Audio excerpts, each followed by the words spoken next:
So it's my pleasure now, somewhat delayed, to invite Annie to present the affirmative case.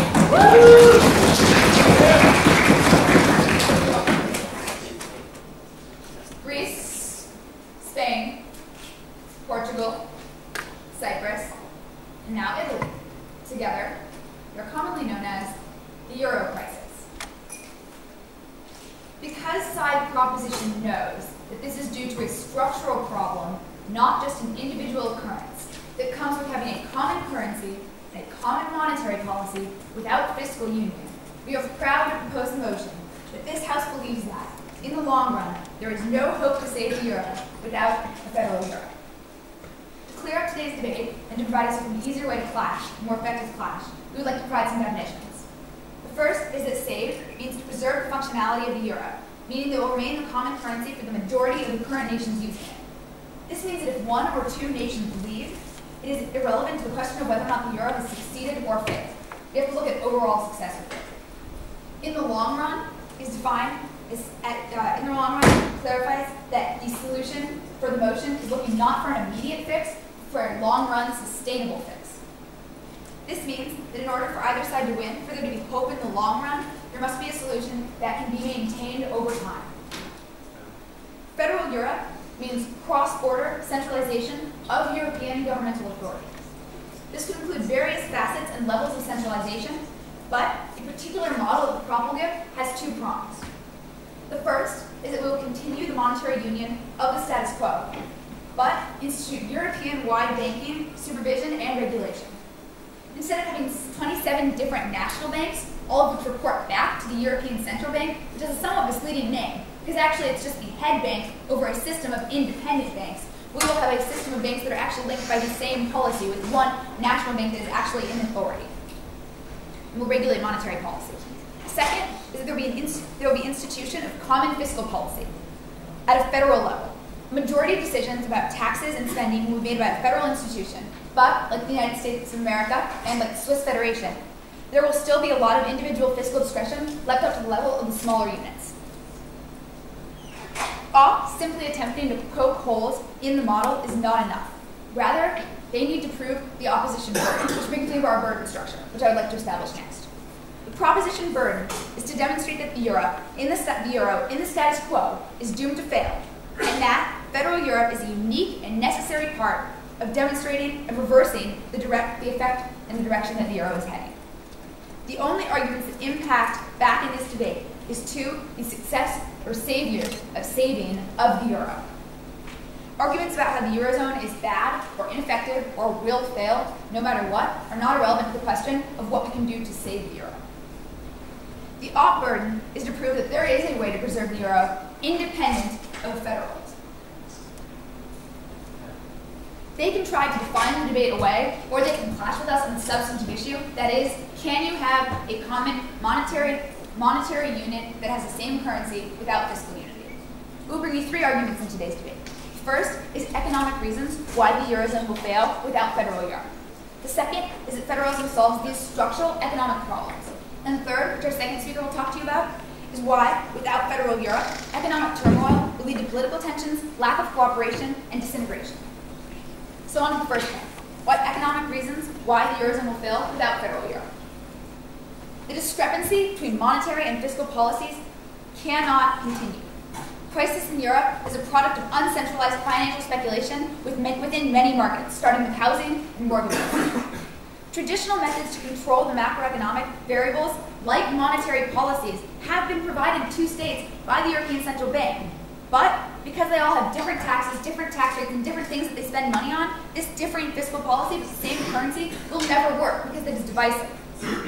In order to overcome this crisis, it is inherently necessary for them to coordinate and unify their fiscal policies in order to prevent certain countries and be able to fix their debt.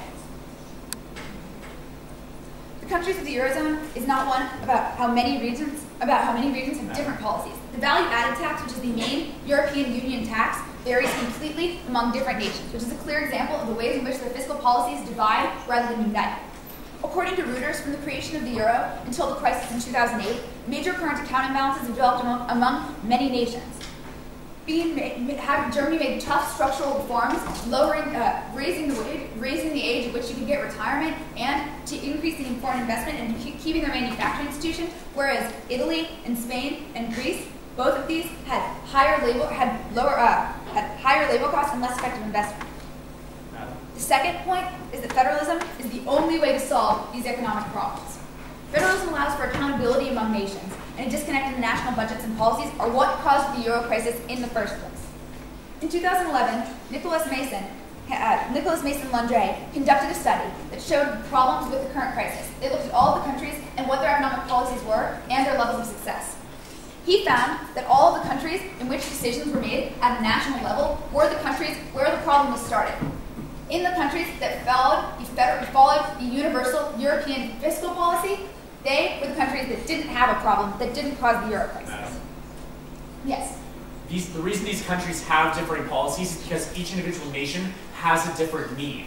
Why exactly underneath a federal Europe is all of a sudden all these different nations going to have the same need?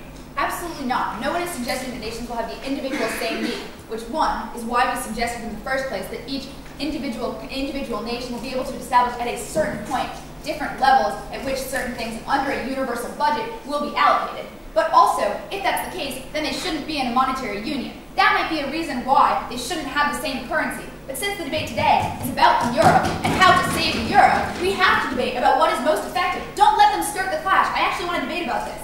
So, what can we do to save the euro?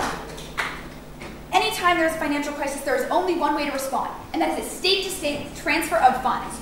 Those who have offer to those who don't. Austerity or disintegration are the two other alternatives. This is the economic fact. The second speaker will address more thoroughly that that isn't an option in today's debate. Austerity has proven time and time again that it doesn't work and that it leads to a downward spiral. There are two ways to accomplish this transfer of funds then.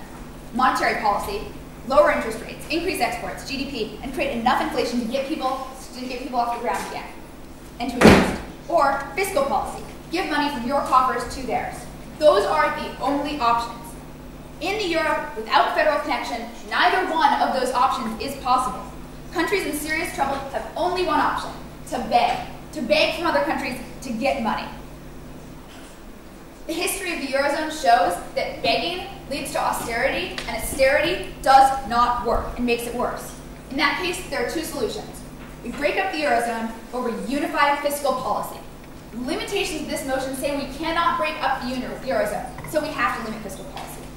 In addition, the only way to actually solve the economic problems that come from indirect balance of flow of investment is to create borders that don't limit the way the capital flows. If there are borders, certain countries have more capital than others, and that becomes comparative. And countries will compete in the international arena to see who has the most capital. By eliminating those borders, in an economic sense, it means that capital can flow more directly, which means that you can solve economic problems within individual pieces and individual states of federal Europe. Because the only way to solve these structural problems of the Eurozone concretely, because the proposition believes that is the only way to solve the structural problems completely, we are proud to place the motion. Thank you.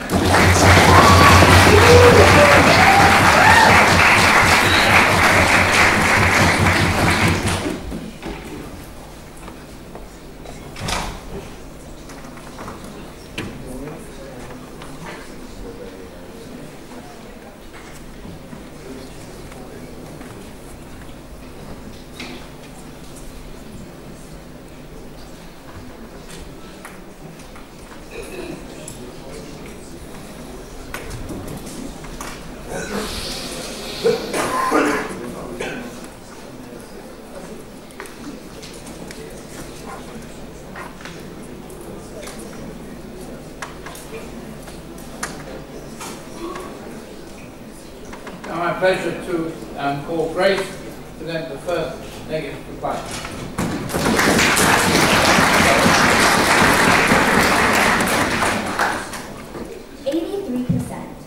63% of Spanish people, 65% of Portuguese people, 69% of Italian people, and 74% of German people, and 77% of French people believe that the European Union has failed. Ladies and gentlemen, today what side proposition had to prove to us was one of two things. First of all, that the euro is savable, and second of all, that a federal Europe is the only mechanism to do this. And ladies and gentlemen, we see that they didn't do this, which is why we think that they have already lost the debate. Now, ladies and gentlemen, the first thing that we take contention with is a little bit of a definition and model proposal. We don't agree with their definition of a federal Europe. We think that instead of defining a true federal Europe, they've only defined what a full fiscal union is. And we'd like to propose our definition of what a true federal Europe really is. So according to Jose Manuel Barroso, the president of the European Commission, he defines a federal Europe as a deep and genuine economic and monetary union, a political union with a coherent foreign and defense policy. There would be a budget policy coming from Brussels, which is the capital of the European Union, and an elected president. All right, so ladies and gentlemen, today we on side opposition believe that in order to win the debate, we need to prove one of the three following burdens. Number one, the euro cannot be saved under any model. And ladies and gentlemen, even if we think that the euro can be saved, we would also prove to you that a federal Europe cannot exist. But furthermore, even if a federal Europe can exist, we will also prove to you that a federal Europe is going to harm the euro even more. All right, so today, the way I'll be proving my three burdens today are three contentions. Firstly, about how there's no hope for the euro. Secondly, about the impracticality of a federal Europe. And my partner Mullen is going to be talking about the harms to a federal Europe. All right, let's take, before I delve into my constructive case, let's take a look at some of the points and contentions that side opposition has brought to you and show you a couple of flaws in their argument today. All right, so what have they told us really? Well, first, they said why the Eurozone is failing is because that they tax differently. Ladies and gentlemen, the response side opposition has to that is that we see that different countries need to tax differently because they have different needs, right? Ladies and gentlemen, we see that not all nations are the same, and under the definition of a federal Europe, we would see that all nations would need to tax the exact same, but we see that countries don't have the same needs. No, thank you.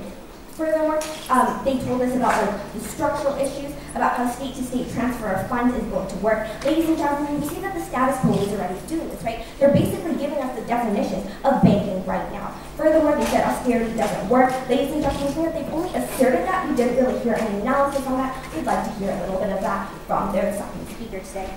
All right, now with that done, let's take a look at my first contention today about this whole idea about why the euro is already doomed. So ladies and gentlemen, we think that the euro is doomed to fail because we think that countries who have the same currency, who use the same currency, do things differently, right? We think what happens to the currency when you have a unified one? We think that this is going to lead to inefficient use, right? We think that export nations fundamentally need a weak currency because they need to be able to devalue their currency in order to be able to export more goods, because the wealthier nations will want to bring and buy more products from them if it's going to be cheaper. Now, on the other hand, however, we see that import nations are going to need a stronger currency, unlike the export nations, which need a weaker currency. Now, why is this? We know that the import nations need a stronger currency in order to have more purchasing power, right? We know that because they don't export, we think that they need to import all of their resources, or most of their resources, from an export nation. So we think that they need a stronger currency in order to buy more stuff. However, what we see the euro is doing, ladies and gentlemen, is that it doesn't, and it's not going to work, because import and export nations cancel each other out. We see that Southern Europe and Northern Europe are basically clashing and contradicting themselves within the current status quo. And side proposition today has to prove to you that by creating a federal Europe, that we will create one economic culture, whether that be an import culture or an export culture. However, ladies and gentlemen, today we on side opposition would like to tell you that this can't happen, and that this is actually very infeasible. So why is this? Three supplements. First of all, we see that the European Union and the euro was already created to try to do this, to try to create this kind of economic culture. And ladies and gentlemen, let's take a look at the status quo, shall we? We see that the European Union and the Eurozone and the euro in that basis has fundamentally failed already. So what does side proposition think that their model, like how do they think that he is going to change this if it's already failed? But furthermore, we can see that there are also cultural differences that make this economic culture impossible. We see that people in the north and people in the south are accustomed to different types of lifestyles, right? We see that the north has many more luxuries, while the south is relatively more poor. However, ladies and gentlemen, we see that with a common currency, you need the same type of spending habits in order to make it work. But ladies and gentlemen, we see see that the thing that is happening right now is that we don't know what the different kinds of spending habits are between the southern states and between the northern states. We see that we don't know their different spending and their saving habits, so we think that in that sense, a similar currency is not going to work either. And lastly, let's take a look at the practical infeasibility of this. Right, ladies and gentlemen, we think that even if you have the same budget, that you still don't change what the people need.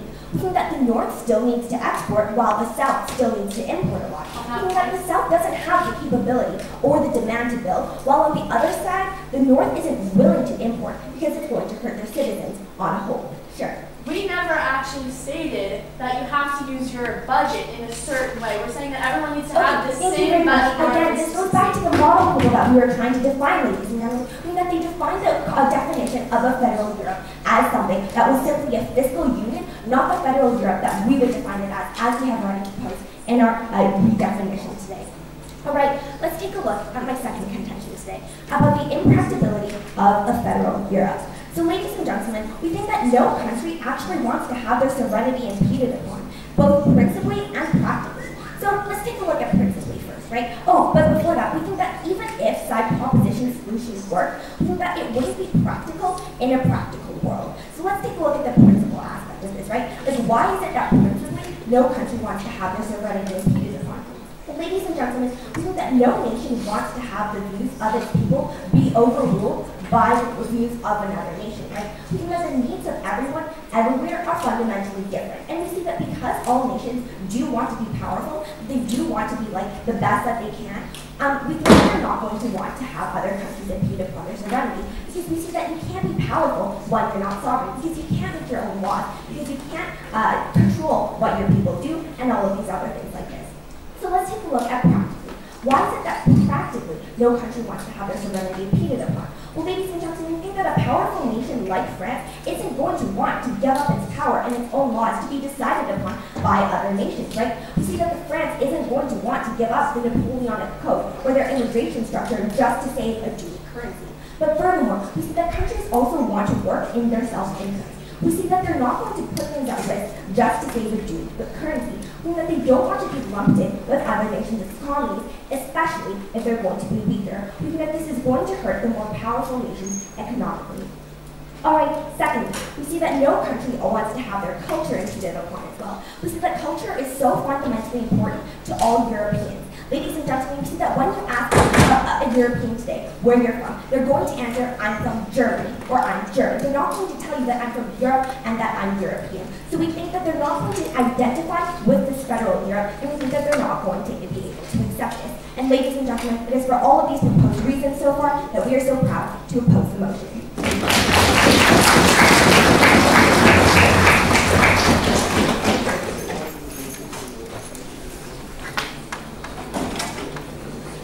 Guys, could you please turn off your phones or put them on silent or vibrate? Thank you.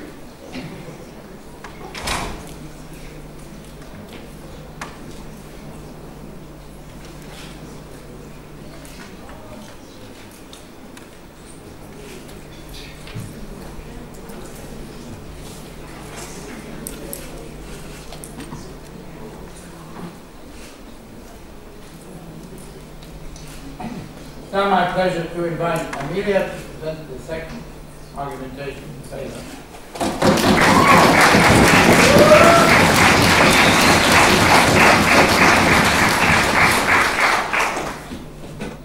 This debate is about whether we are going to address the fundamental structural problems that exist in Europe right now, or whether we will say that the symptoms are something that we can just solve by ignoring them. We need to address the problems that exist inherently in the system if we ever want long-term sustainability and long-term success of the euro. Side opposition doesn't address the structure of the institution that is creating the problems they talk about. They say it's doomed to fail, but they don't analyze why. We tell you why it's doomed to fail, and we tell you how we can change that. We need that analysis in this debate if we want to be able to maintain a solution, which is why we firmly support that the EU, that the euro will not be able to thrive without the federal euro. I will do a couple of things in this debate. The first thing I will talk about is the issues of the model. Then I will respond to the two arguments that side opposition has brought up. I will then respond to the objections they've made to ours and introduce a third point, which is that without federal Europe, economic turmoil will lead to political tension, lack of cooperation, and disintegration. So first let's talk about their objection to the model. No, thank you. They redefine it and say that a certain person who studies philosophy, who studies politics in Europe, says that we need to have a cheap and genuine economic policy, but also we need to have military and we also have to have foreign policy relations. But they can't confuse federalization with centralization. This is a common misconception. To federalize something means to acknowledge that certain policies need to expand beyond national borders. They need to be cross-country. Centralization and inflating it and conflating it with federalization is a term used by people who are scared, people who oppose this. But what we need to say is that the principle of cross-border policies that we don't have right now, we don't have fiscal policies, is the first step in federalization. There are many components that could eventually happen, but initially what we need is to change fiscal policy. Any other thing comes after the fact. And we would also argue that that is a problem that the EU has already begun to solve, dealing with military policies, dealing with foreign relations. So what we are talking about right here is the euro, the economic sustainability of the eurozone, and we need to talk about fiscal policies and policies that will transcend borders in that regard. So let's look at their two arguments. The first talks about how the euro can't be saved. As a preface to this argument, we would say that this is not enough to fulfill their burden. We say that their burden is to prove that there is some other way that we can have hope. Saying that the euro cannot be saved ever is not enough, because we are arguing about the different forces that could possibly save it. They ignore half of the resolution if they say the euro is doomed no matter what. What we are talking about is how we can reform it, not how it is doomed to fail. We're talking about possibilities and solutions, not ultimate failure. So we say that's all. But second, we think the argument itself is flawed. Let's look to the different arguments that they say inside of it.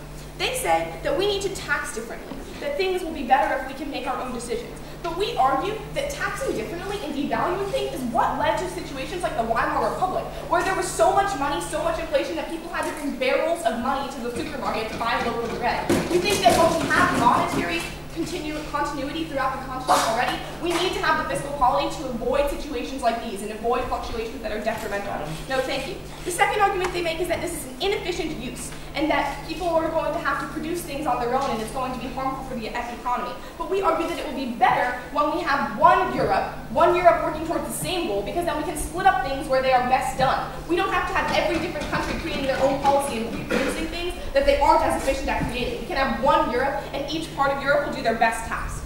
Now, the second argument that they make, the third argument they make under this is that the status quo has failed, that this is bad, this proves that this is bad. But this argument does not respond to the proposition case, because we too believe that the status quo has failed, and that's because of the lack of a fiscal union. We don't have a fiscal policy, and that's why it's failing. The reason it's failing is because every country can make their own opinions. We aren't talking about whether the euro is a good or bad idea here, we're talking about how we can maintain it. Yes? But what you're proposing is that, first of all, we're going to have a uniform tax policy, but we're going to let all the individual nations decide on themselves what they're going to do. No, thank you. You're proposing the status quo. That's not what we're saying. We're saying that we will have a common fiscal union, much like the United States or much like the Swiss Federation, where main decisions are made at the federal level. There will be individual discretion on certain things. Like if we say this much money goes to healthcare, you can decide at the state level. But the overall budget will be made at a fiscal level. That's the change. The fiscal change is so then, let's look to their second argument, which talks about impracticality. The first part they say is sovereignty, that sovereignty is an issue.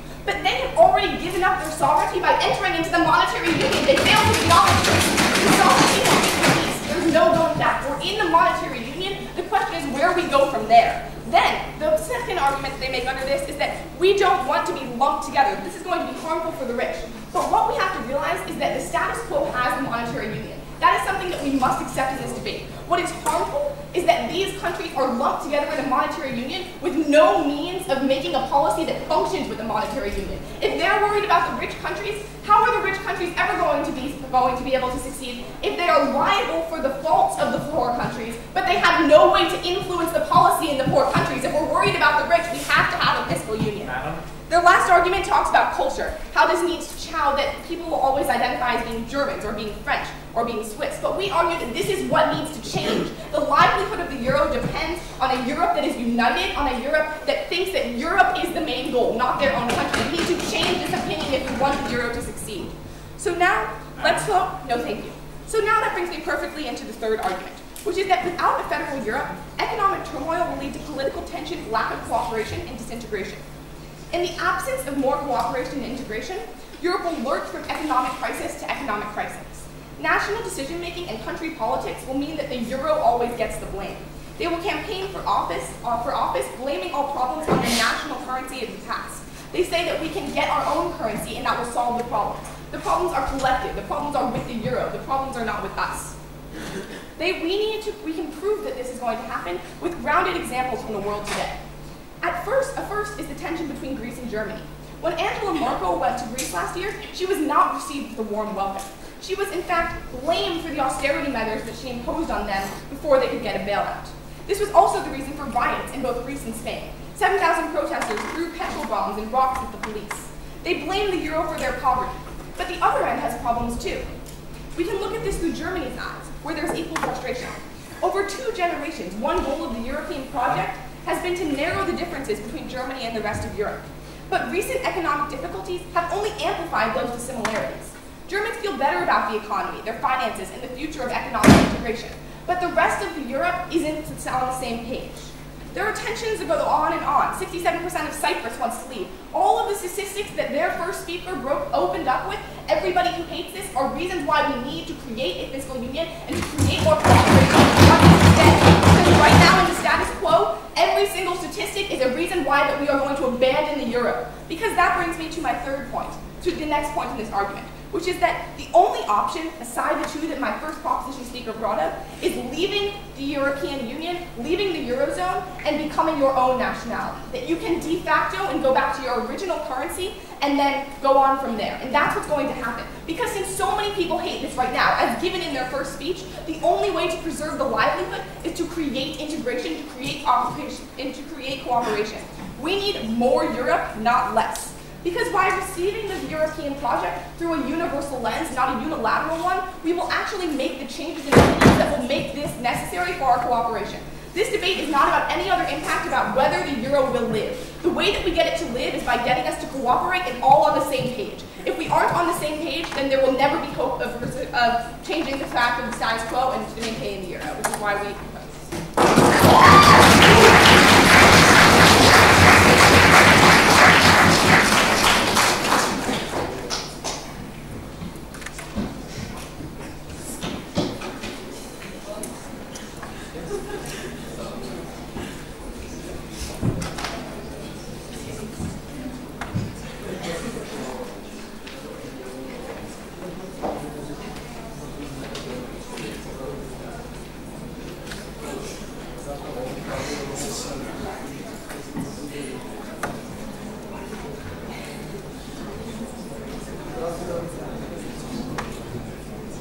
It's now my pleasure to invite Amara to present the second negative.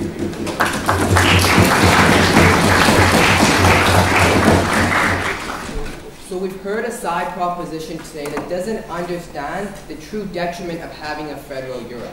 We've heard a side proposition today that comes forward and tells you things that what we'll have under a federal Europe is a state transfer of money. They will be able to transfer money. What they didn't address was all the things we already have under the status quo. What they didn't address was what the status quo does right now, and what they didn't address was the ineffectual things of having a federal Europe. We believe we have taken the debate today, and I'm going to be proving that, and also bringing forward the third constructive point today about how a federal Europe is harmful to the euro. But before I do that, let's get into some refutation of what we've heard from the proposition side today. We took intention to their model. We talked about the true meaning and the true principle of having a federal Europe. And all they really limited the debate to was about fiscal policy. We say having a federal Europe goes much beyond having just a fiscal policy. Having a federal Europe, integrating nations within one another, means having policies like defense, means having policies like foreign policy. We don't think that was a fair definition, but we'll play ball with it anyway. Let's talk about their first point today, about economic reasons. They talked about how there's a discrepancy between fiscal policies, and how we can coordinate and unify fiscal policies. We say this is actually what's harmful about having a federal Europe. And my constructive is going to be going into depth much more about this analysis. But in short, we say different fiscal policies show exactly the difference between nations and the different needs within those nations. And we say when those needs are not addressed, this actually harms the euro and harms the economies of European nations. Something I'll be going into within my constructive. But moreover, we see there's no safeguard. Moreover, we heard this idea of federalism allows for accountability.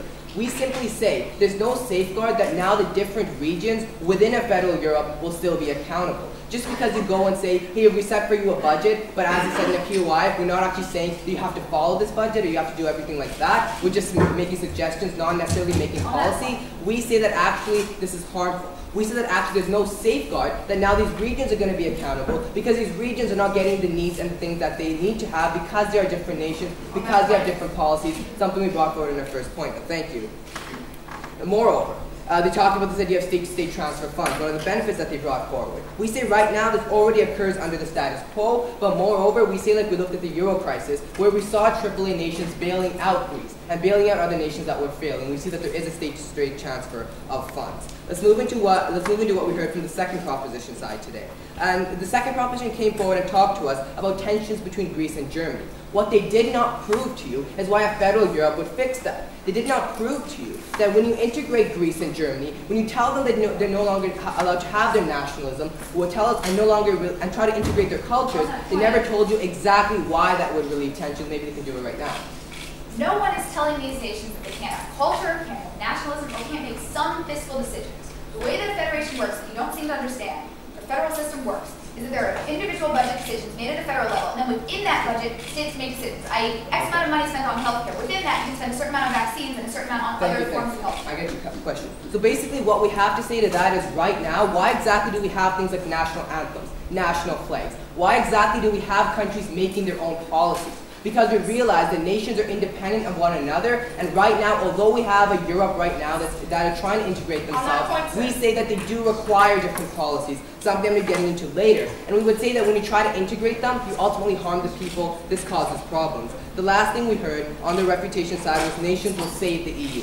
We say we have a couple of things, nations will leave the European Union. We have a couple of things to say to that. One, why exactly is this bad? Why exactly is it bad that nations within the EU leave the European Union when they realize that it's actually harmful, when they realize that trying to integrate the European nations is actually harmful to themselves? And the Euro crisis was an example of that. Now, the European Union was made in the light of a federal Europe, trying to get Europe to work together, trying to get Europe to follow certain fiscal policies. But when Greece made irresponsible decisions, what we saw was a lot of other nations within Europe were harmed. We saw other nations need to bail other nations out, and we say what a federal Europe actually does is make nations even more intertwined with one another. We say this is ultimately harmful.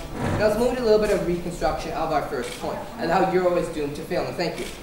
The first thing they said is that basically it's not enough to fulfill a burden, that we need to prove that there's another hope. This is incorrect, because the resolution today is talking about saving the euro with a federal euro. We say you cannot save the euro with a federal euro because the euro cannot be saved in itself. That's a burden that we have proven. That was a burden that was outlined to us by the first proposition, who said we need to prove that the euro is doomed to fail. And we believe we have proven that. We believe we have fulfilled the burden. Moreover, they talked about how we have a Europe in which each country can do its own things. We say that this is the status quo, and a federal Europe doesn't solve anything. If each nation is able to do whatever they want still, we just call it a federal Europe that actually doesn't solve anything under their model. To our infeasibility point, we have this idea about how Europe is failing without fiscal policy. We say all you are doing really under your model is suggesting fiscal policy. But moreover, we say there are certain harms with having a federal Europe to the fiscal policy of other nations, something I'm beginning to in my constructive right now. So let's move into my constructive point about how a federal Europe actually harms. It's actually harmful to the euro.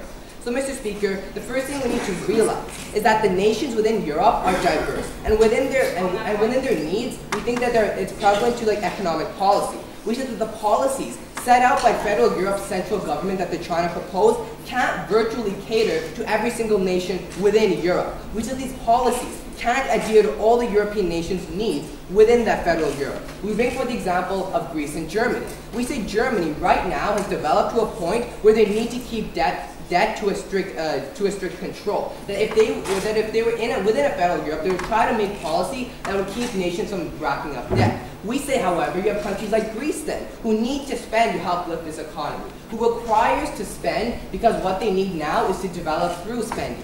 But we say that these two policies actually contradict each other. Within a federal Europe, when you're saying one centralized government is only going to make one policy, one of those nations isn't going to be able to develop to its full potential, and ultimately this is harmful. And what we would say is that what this proves is that policies simply cannot cater to everyone. Why is this harmful?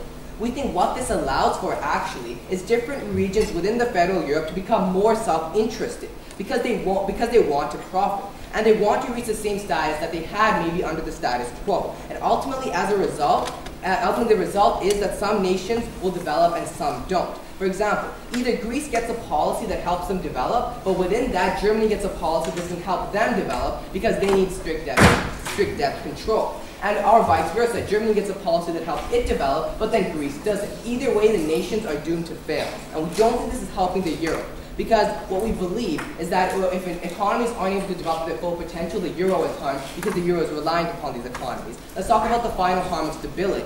Now, when converting to a federal Europe, we believe civil unrest is going to occur. Because we have a Europe right now in which only, say, 25 to 32% of the Eurozone population supports a federal Europe. We see citizens within those nations love nationalism. They love independence. And we believe when you take that away from them, this will anger a lot of civilians. Moreover, we would say that the clash of cultures within Europe would lead to regional jealousy, regional instability. Why is this harmful to the euro? We say that a nation's economy cannot function to maximum efficiency and effectiveness with civil unrest within nations. And when the economy is not fully functioning, the euro is harmed because the euro is reliant upon these economies. We think we have proven our verdicts today. We proved that the euro is doomed. And because the euro is doomed, a federal Europe will not be able to save it. Moreover, we proved that even if you didn't accept that, a federal Europe isn't a feasible, practical solution. A federal Europe cannot occur. And we say that even if we say in this idealistic world federal Europe is able to occur, we would say that it's actually detrimental to the euro. On those bases, we are very proud to oppose the case today.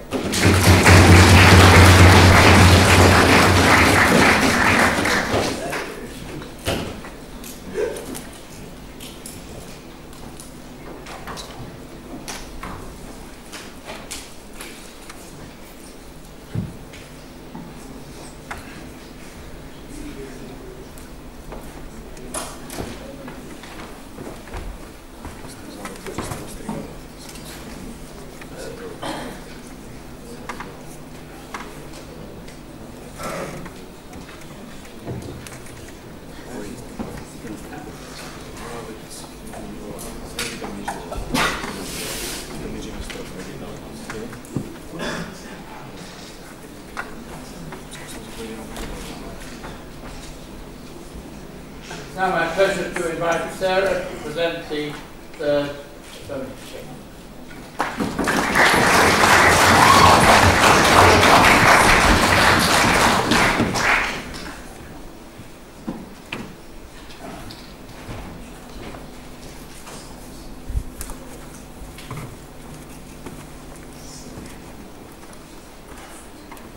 Fundamentally, side opposition and side proposition agree on one thing, and one thing alone.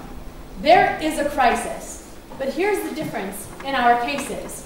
Side opposition offers you nothing other than the status quo. They offer us nothing to fix it.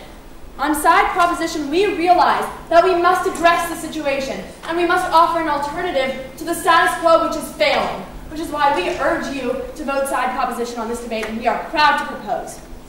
In my speech today, I will begin by refuting their case, and then I will move on to the three main clash points of this debate. Firstly, at the status quo, what is the fate of the euro? Secondly, why does the euro actually need to be fixed? And thirdly, how will we fix this? To which I may point out, side opposition has offered us nothing. To move on to their constructive case. Firstly, they said that a federal Europe should go past fiscal policy. But what we said at the beginning of the debate is we do not want to focus on a definitional debate because that skirts the actual main issue of this debate, which is how can we fix what's happening. The opposition team needs to accept the fact that fiscal policy does fall under federal Europe. We defined federal Europe in the beginning, and what they're trying to advocate for is centralization, which is not what this topic is about, and they need to accept that this is about fiscal policy.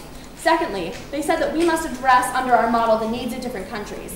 This is why we are having one central bank, which controls largely the federal policy, but on local levels, within countries, the smaller details, they can address that by themselves. Then they said, how is there going to be any accountability in our model? But what we say is that there is no current accountability in the system because countries like Greece can be bailed out again and again and still not actually have made any tangible progress. What we are offering is a system that has some flexibility on the local level, but in the larger run, we do not give them the flexibility to make the same mistakes that they have made over and over again. We will not accept irresponsible spending in this because there's only a certain amount of money in a central bank that is going to be allocated to each different country.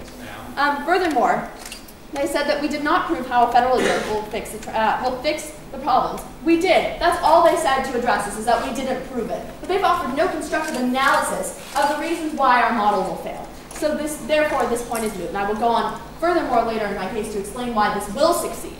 Then they kept talking about how we need to preserve cultures. Our model hasn't actually said that we want to blend all of the cultures in Europe into one. This is not relevant to a fiscal debate. What we are saying is that generally, sure, keep your own cultures. We love cultures, different cultures and diversity. That is fantastic. But what we're saying is that everyone's economy is going to be dragged down with you if you aren't accountable for your own actions. So these are different debates, and that point is irrelevant. Then furthermore, they were talking about how the euro can't be saved. And in doing so, they claimed that they have fulfilled the burden that we set upon them. But they ignore the second aspect of the opposition's burden. What we said is that the burden of the opposition is to A, prove that it will fail, and B, at the status quo, like that the euro will not survive, and B, that they have to give us a viable alternative to a federal Europe, which they have not done. Because in the opposition's world, all they're saying is it's going to fail and we'll leave it that way. In the proposition's world, we're saying it's failing at the status quo and we will fix it. And we have to recognize the importance of addressing this issue and providing an alternative to simple failure. Failure is not acceptable because of the economic repercussions that it will bring. No thank you. Furthermore, they kept bringing up again and again the diverse needs of different countries. Again, our model stated there is a monetary union and general fiscal policy, but within certain countries, how they choose to spend that money, there are certain ways that they can spend that money, but on a smaller level, on levels like education, on levels like healthcare, they can choose it themselves because that is not the most important aspect of a federal Europe. No, thank you. Now we move on to the clash points. The first clash point is, at the status quo, what is the fate of the euro, which is a very important thing to address. Generally, both sides have agreed that the euro, right now, is failing. We can see this in the different countries that we brought up at the beginning of the debate. We can see this in Spain, in Greece, in Portugal, in Cyprus, and scarily enough, soon we may be seeing it in Italy if they need to be bailed out, which is something that we want to avoid at all costs with the proposal of a federal Europe. Yes? You don't control exactly how governments spend their money and your fiscal policy. How are you going to prevent them from overspending? Thank you. We're going to prevent overspending from the fact that the amount of money allocated to them is limited. If there is one central bank, then every government in Europe is held accountable to this one central bank. If someone overspends, it comes out of everyone's pocket instead of just Germany's pocket when they have to reimburse you and bail you out. What we are advocating here is that everyone must be held accountable for their own actions because it will hurt them and everyone else if they don't do so. All right, now to move on again back to the clash. We have both agreed that the euro is failing, but what we have failed to agree is as exactly why they are failing. The opposition said in their first point that it is failing because of trade deficits. And because when people are trading, the northern and southern countries, what's happening is the north may be exporting or importing more and the south is doing the opposite and this cancels out. But they fail to realize or prove why this is a bad thing. What we want to avoid is a larger importation economy because that gives you a general deficit if you're importing more than you export. If it balances out, then that's generally more favorable to the fact that you're importing more than you export. So this isn't really relevant. What we are saying on the proposition is that it is failing because of irresponsible spending. The opposition gives us no way to fix this and no tangible reason as to why irresponsible spending is not at the root of the problem, which, as we have proven again and again, it absolutely is. We must address the fact that it is failing, and we must offer a solution as to how to fix it, which the opposition, again, has failed to do. So now I will prove to you, why does it need fixing? This is also a contention point of this debate, because they have said, for some reason, here and there in their speeches, that it does not really need to be fixed. But here's what happens if it continues to fail. If the euro continues to fail, then everyone has to revert back to their old currencies. If a country, for example, like Greece, reverts back to the drachma, we have heard all over the media the terrible repercussions of this happening. Hyperinflation, the fact that the drachma really holds no substantial value in comparison to the euro, the fact that it is a much weaker currency, the fact that it hasn't been in existence for a while, for a couple of decades now, this drachma has not been in existence. And we see that in reintroducing it, it will unbalance the economy. It will unsettle the economy even further. And then we will be dealing with even greater problems than the ones that we already have. We can't let this situation go from horrible to even worse. What they're proposing is a nightmare situation where we don't fix anything, but just say, yeah, sure, it's failing. We cannot let that stand. We on the proposition acknowledge that this needs to be fixed because the euro is an invaluable commodity in the European world and on the worldwide scale because of the strength that it gives European nations to be together and to be unified under one currency because of the fact that it integrates them together. That is important. And what we need to do is find a way to preserve this, which again, the proposition has offered to you.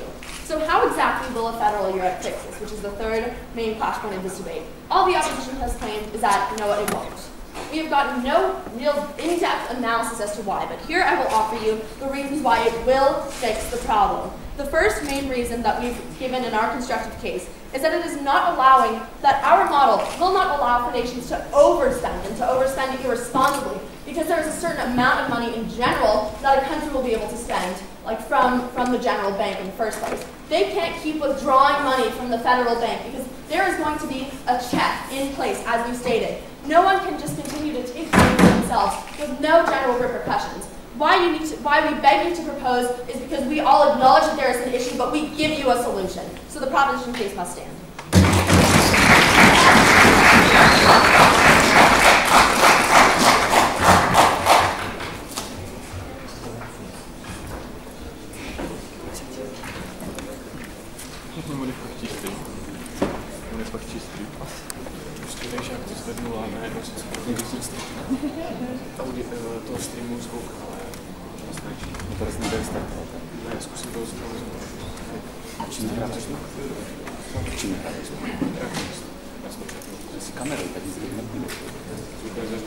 Now my pleasure to invite Alexander to present the third negative.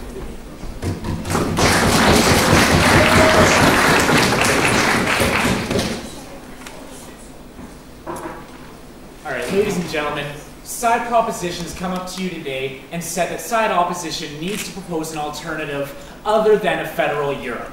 Ladies and gentlemen, nowhere in our burdens is it that we need to propose an alternative to what they're trying to say. All we need to do is prove that, one, the euro is doomed to fail. If we can prove this, we've won the debate. But moreover, we also wanted to prove that, two, a federal Europe isn't even feasible, so their solution isn't even feasible. And number three, even if it was feasible, it wouldn't work. In fact, it would give us more harms. The euro would not be saved by this. Side opposition does not need to prove that there's some other way of saving the euro. All we need to prove is that A, the euro won't be saved, and B, your solution certainly doesn't help.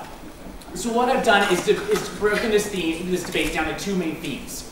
First, federalism. Second, the euro. And I think that after analyzing these two themes, I'm going to show you how clearly, down the bench on Side America, they have really just dropped the ball and have not been able to propose what they need to do in order to win this debate. And I'm going to show you on Side Canada, we have shown you exactly what we need to do. We've engaged with their faulty definition and proposed what the real definition is. We've won on both of these debates. So first, federalism. And this came out really just when they talked to you today about the economic reasons why the euro is doomed to fail. So what they said is basically there's a crisis in Europe because of discrepancy. There's discrepancy in spending, there's discrepancy in taxes.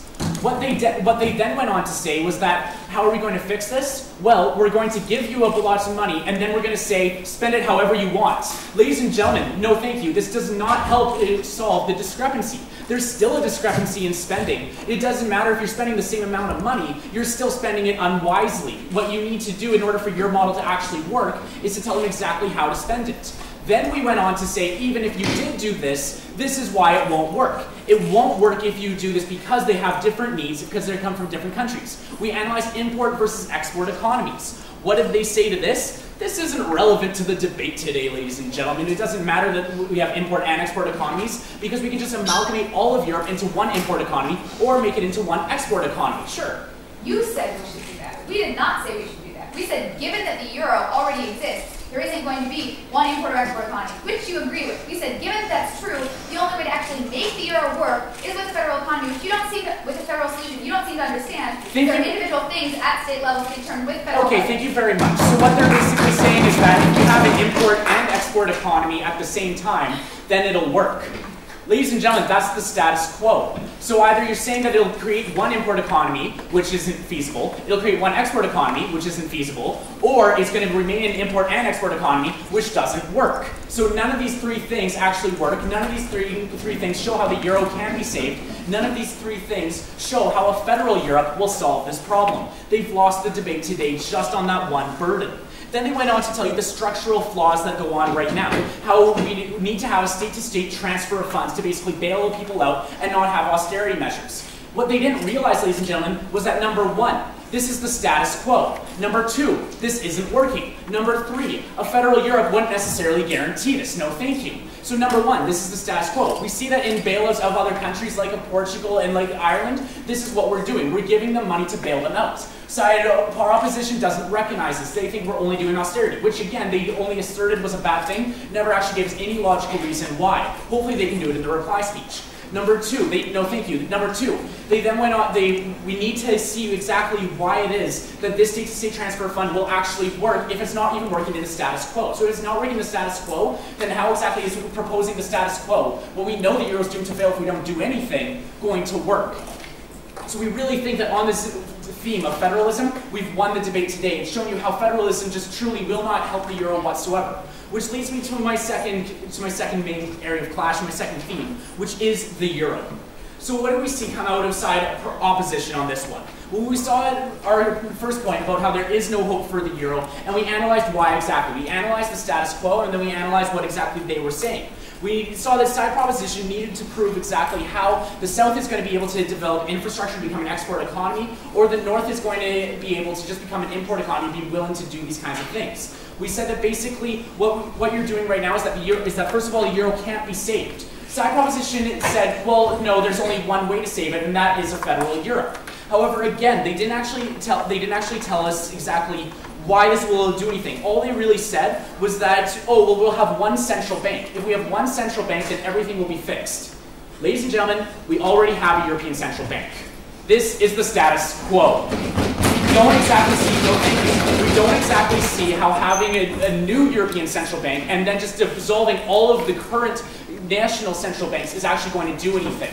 We don't see how exactly their model helps their case at all. All they're doing is saying, if we keep on going what we're doing, we're not going to fail. Ladies and gentlemen, we know that this is true. Both sides have agreed that this isn't true. We don't see why they're continuing to assert it for 32 minutes of their debate today. So then we go on to say, exactly, we go on to say that what they tried to say was that it's slightly different, you know? What we're proposing is slightly different than the status quo. Because now what we're saying is that, well, Greece can't print its own money, so it can't just spend however it wants. Ladies and gentlemen, first, Greece can't print its own money in the status quo, so it can't just spend however it wants. It has to rely on the central bank. Second, even if this wasn't true, we still would see that they're spending however they want, because they can spend in whatever direction they want. If Greece, for example, wanted to spend solely on education and not on healthcare, not on public transport, not on jobs, not on the economy or anything, they could do that. Their system doesn't give any accountability. So all the benefits they propose to you about a federal Europe don't happen. Ladies and gentlemen, then we went on to tell you how there are detriments. First, how there's infeasibility of saving the euro, because purely nobody wants to have a federal Europe. We've shown you how the more developed countries, how the more better off countries simply don't want to be lined up with these countries right now. They already see the current status quo as a bad thing, already being lined up to them just in the euro sense. Why exactly would they want to be a federal Europe now? Why exactly would they want to be all together? And furthermore, we heard a little bit of case tension down the bench today. Because in their first proposition speaker, they kept on saying how, you know, like, oh, it's countries that use the euro. Then in the third speaker, we kept on hearing about how Switzerland and Norway would join. We don't exactly see why these countries would want to join. We don't exactly see how these kinds of countries that don't even use the euro, no thank you, would want to join either. So we see that this case tension really isn't helping them out.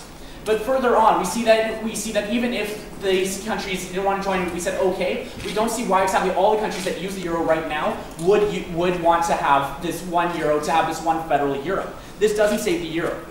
Then we went on to say that even if this solution was feasible, it's not going to be practical because of all the detriments that come along with it. We basically said that even if you could do this, it's actually going to bring more harm than good. How is it going to do this? Because it's either going to unite the two, are they going to unite the two ones to either one export or one import, or just leave it in the status quo? I've already addressed this, just check your flow, and this was basically the first part of my speech, showing you how the euro just won't be able to work underneath their model. So quite simply, ladies and gentlemen, we see that because all their main burden that they said today was that the euro is doomed to fail, which we agree with, that's fine, but we don't think they win on that burden. In fact, we think we win on that burden. And so then their second burden was that the federal Europe is the only way to fix this. They haven't told us why federal Europe is the only way to fix this. They haven't told us why federal Europe will fix this. All they tried to say was that, oh, well, you can't revert to just using your own currency, and then started spouting off about how we haven't used the Greece dollar in 10 years. Ladies and gentlemen, that quite frankly doesn't matter, because you can do it the same way you started the euro, which is by valuing your currency differently. We don't exactly see how that is substantiated either. So it's because we win on the theme of federalism and on the theme of the euro that we've won this debate today. Thank you.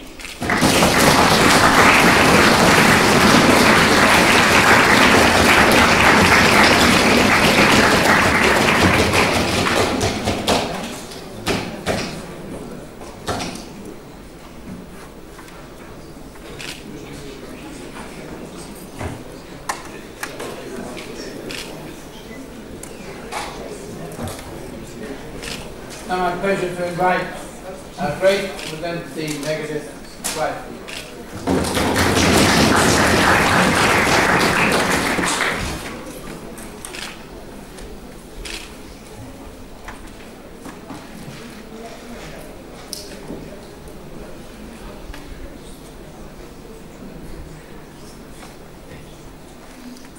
Ladies and gentlemen, today we on side opposition have summed the debate down into two chief questions. Number one, what is a federal euro and is it going to help? And number two, can the euro be saved? Alright, let's take a look at my first question today about what is a federal euro and is it going to help? In side proposition today, we've told you over and over again that they're basically just proposing a fiscal union and not debating what the resolution is truly supposed to be on.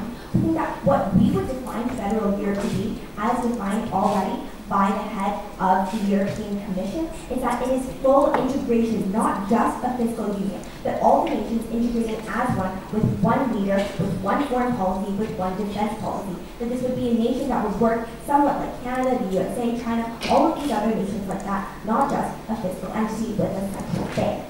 Furthermore, they said that in their model that they would only propose budgets and people individually would spend on things such as healthcare and education and different branches like that. We take attention to this, ladies and gentlemen, on a couple of different levels. First of all, we thought this isn't actually practical because we think that individual nations aren't actually able to follow this, and we see that the central bank, as they're proposing, also has no way to actually be able to go and enforce these rules, right? We see that basically what they're proposing is already the status quo. We don't see how this changes under the model. But furthermore, we also see that it can't prevent people from outspending, right?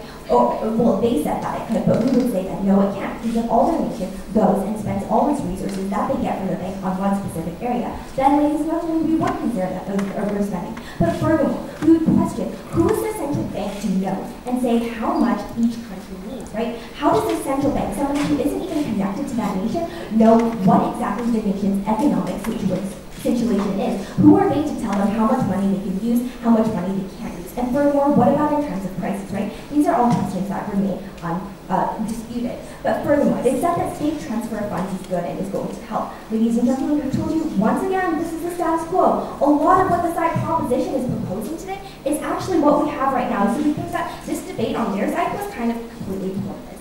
But furthermore, they said that it gives diverse cultures, it gives the European nations a chance to unite all their cultures together. But ladies and gentlemen, we told you that this isn't going to happen. After all of these years of history and all of these years of their own culture and language, that they're not going to just want to give it up just like that. And that they're going to fight, that they're not going to accept this new European nation. And ladies and gentlemen, we see that if the federal Europe fails, then we see that if that fails, then the euro fails as well. Alright, let's take a look at my second question today about can the euro be saved? And they've told you that no, but we on side opposition, it was our job to prove to you an alternative. No, ladies and gentlemen, we see that this wasn't our burden at all. We see that they have forced a burden upon us that wasn't our burden to prove. We don't think that we actually need to prove that. But furthermore, we also would say that their model actually doesn't save this, right? We think that, again, they were just proposing the status quo as we on side opposition down the bench have pointed out over and over again. We see that ultimately that the euro and what the model that they're proposing is going to harm the economy. Because we see that different nations do have different needs, right? We know that one policy can't accommodate all the needs. And they've told us that they can just withdraw money and spend it on whatever you want. But ladies and gentlemen, we see that, oh, what about like when a nation's budget runs out, right? What happens when the nations can't develop because they have no more money, because the central bank that they're proposing isn't willing to give it to them anymore, right? Yeah, that's a fundamental question that they still haven't answered. So let's take a look and let's analyze our burdens today. First of all, our first burden was to prove to you that the euro can't be saved. And ladies and gentlemen, I think that we proved this burden quite well. We've told you that different countries have different needs and different cultures, right? That some countries need to export and some countries need to import. And our second burden today was that a federal Europe cannot actually exist. We've proved to you this in that no nation wants to give up its sovereignty and its culture. And lastly, we've told you that our burden was a federal Europe is going to harm the euro because of regional instability and because of harmful policies that prevent development. And ladies and gentlemen, it is for all of these reasons and because we proved your burden today that we are so proud to oppose. Thank you.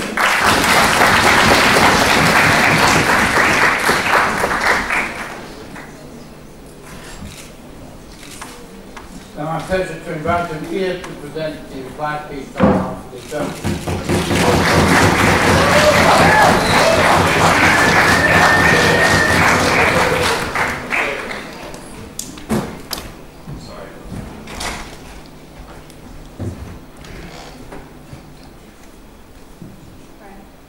Everybody good? Okay. In the long run, this motion calls for hope to save the euro in the long run. It calls for a sustainable solution to a problem that we don't have other solutions to right now.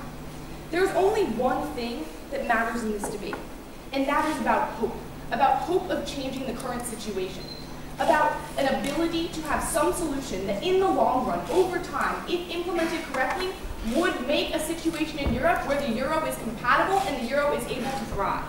So what we need to examine in this debate is only the changes proposed by side proposition ultimately and what effects they will have and if those changes offer hope. Because if they offer hope, then we affirm the resolution. So let's look at that. Let's talk about the change and what changes the proposition will actually make. Their arguments have continually missed the point because they fundamentally misunderstand the status quo and what changes our proposal will make. So let me clarify them one last time. The first is that we will have a centralized bank rather than just every individual nation having their own bank and coming to a meeting once in a while to say what they're doing. We're going to have a centralized bank that determines these policies. The second is that we will have a common fiscal policy, not a suggestion, which is an objection that they tend to make. Fiscal policy is not a suggestion, it is the actual allocation of the funds and the money and where they are going. The arguments about suggestion don't matter. We have a policy. The only arguments that they really make to our arguments about what will be changed are just indicts and objections. The only fundamental argument they make are about the status quo, which is not what we are arguing for. They say that this might be impractical. But look to the US, look to Sweden, it's practical. We know how to evaluate different things. We aren't an unofficial entity that doesn't have the authority. You become a federal Europe and you become an agency that cares about the needs of every part of the European Union and every different country. It is best to have an agency that can consider all needs and prioritize for the health of the overall institution rather than each country doing that on its own. That's why we need a common fiscal policy. If we ever want to make a union that is compatible, we need to have a centralized authority and we need to have cooperation. We don't have unilateral people going out and doing their own things. So what effect do these two changes have? The first is that it fixes the discrepancy between monetary and fiscal policy. They never address this. They just keep saying the status quo is failing, the status quo is failing, and we can't reverse it. This is the way to reverse it. The problems right now is that important countries are liable, but they have no effect in the policies of the countries that they are responsible to protect if they fail. When these countries can do whatever they want, but these important countries have no effect on the policies, that is when there are problems. That is why Greece could spend too much. That is why Spain could spend too much. And that is why Germany was upset when they had to go in and bail them out. If we have a federal Europe, we have cooperation, and we have people fighting for Europe as a whole rather than their own country, that is how we solve those problems in the long run. Because this is how we balance all needs. Because a lot of this debate is about balance. We have to decide who gets to make the decisions. Whether it's a centralized Europe, whether it's somebody who is responsible for the monetary union as a whole and can make policies that work for everybody, or whether it's individual people. That is why, for example, when the US has an economic crisis, or when other federal nations do, they can respond best. They can allocate to education, they can allocate to healthcare, they can allocate to important things. Whereas in Spain, unemployment rise so much because they had no means of solving this in a universal way. The only arguments that they make talk about why the status quo is bad in sovereignty. The status quo is irrelevant because we are making changes and they haven't addressed the way the changes will fix them, and we've explained them again. Then sovereignty also doesn't matter because all we care about in this debate is the euro, the sustainability of the euro. Sovereignty is another issue. We're not changing their national anthems, we're not changing their cultures, we're changing the economic policy. When we change the economic policy, we are going to have hope. Because at the end of this debate, all that we care about is the hope. We care about the hope that the currency will be matched with the same cooperation so that we can make the policy and have the sustainability. If we don't have that any type of hope, and if we don't have the cooperation, then that's where we get lost. But when we have the cooperation, when we fix the fundamental structural problem, and when we fix the things that are leading to tensions that can lead people to choose disintegration rather than cooperation, that's when we have hope. If you believe that there is any hope on side proposition, you must propose.